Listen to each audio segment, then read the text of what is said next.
The world is going through a crisis. The moment you step on the streets, it hits you immediately. Pollution, extreme climate changes, unstable fuel prices, all of which contribute to the cost of living. Health problems blamed on air pollution have increased significantly. Fuel prices have fluctuated everywhere due to an unstable supply and a growing demand of emerging economies. Nations are frantically searching for alternative fuel sources. Scientists believe that fossil fuel emissions have given rise to global warming, causing the extreme climate changes that we experience today. With matters getting worse, a solution must be found, not only to ease the situation in the short term, but for the long term as well. The answer is biofuels, a fuel industry that is fast drawing favorable attention. Bringing the Philippines to the forefront of the global alternative fuels and petrochemical industries is the Philippine National Oil Company Alternative Fuels Corporation. The PNOC-AFC is a government-controlled and owned corporation with a primary role or mandate to explore, develop, and accelerate the utilization and commercialization of alternative fuels in the country. The Biofuels Act of 2006 mandates the use of biofuels in the Philippines. The PNOC-AFC was created to complement this law. The Biofuels Act of 2006 is actually a piece of legislation which creates a demand through the mandatory blending of biofuels coming from different sources of agricultural crops. And this mandated blend will now be mixed into gasoline and diesel. The law aims to reduce dependency from imported fossil fuels, reduce air pollution, and to promote another form of livelihood in rural areas. A biofuel is a fuel derived from organic sources, such as trees, crops, plant fibers, animal wastes. It is a renewable energy source, and unlike fossil fuels, it can be replenished and will not be depleted. Biofuels are primarily used in automotive, thermal, and power generation. When used as a fuel, it emits less pollution and has byproducts that are biodegradable. Biofuels include bioethanol, biodiesel, and other fuels made from biomass. Bioethanol sources include sugarcane, corn, and cassava, while biodiesel sources include palm, soybean, rapeseed, and coconut. The biofuel feedstock is often dictated by what is abundantly available in the area. For example, the abundance of coconut makes it the main source of feedstock for biodiesel in the Philippines. Not all biofuels are created equal. Some are more expensive to produce.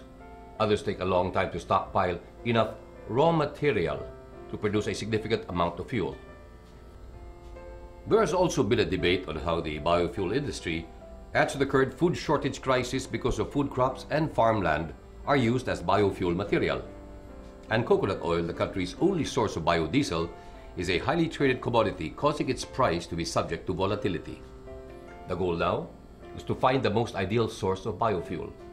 There are several considerations in its selection. 1. It should provide the largest supply in the least amount of time. 2. It should be inexpensive to produce. 3. It should not affect the country's food production. And 4. It should create an efficient fuel product that can be used by every industry. The answer may lie in this: jatropha. Jatropha has been chosen as the primary feedstock for the biofuel production. Jatropha is non-edible crop. It will not compete with food, and its only use is for biofuel. The history of Jatropha, particularly Jatropha corcas, or better known as tubang bakod, it was introduced from colonial history directly from Mexico through the Manila-Acapulco galleon trade. Because of its very long introduction to the Philippines, then it is considered to be more or less naturalized plant. One of the common uses of Jatropha is for fence. The fruits of Jatropha are poisonous, and therefore this should drive away grazing animals from your area. Jatropha is used in traditional medicine. The oil is used for stomach ache. The oil of tubang bakod is used for lamp, while the broken fruits is used as starter for firewood.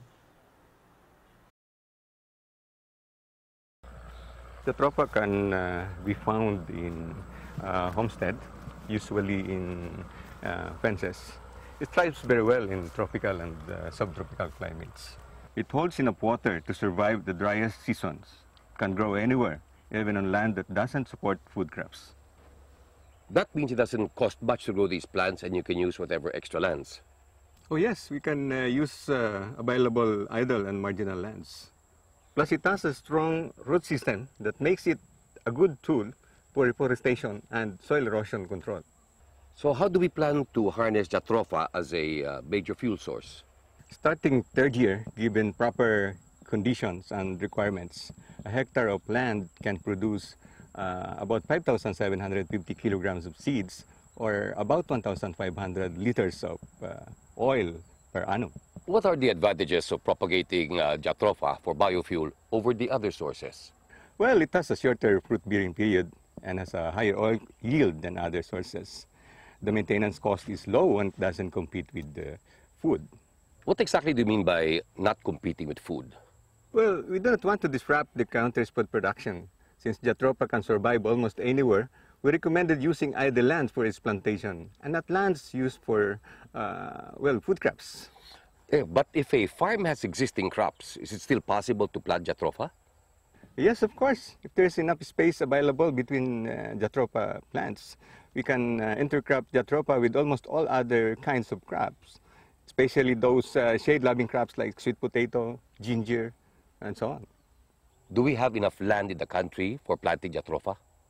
Yes, we have a lot of idle lands in the country. Actually, the Asian Development Bank stated in the research that about 15 million hectares, which is half of the country's territory, are composed of denuded forest. There are also marginal lands that can be torn productive by using Jatropha plantation.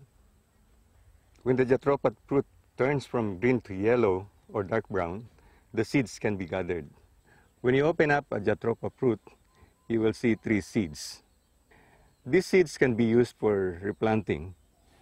Only when the seeds have dried up and turned black can the oil be extracted.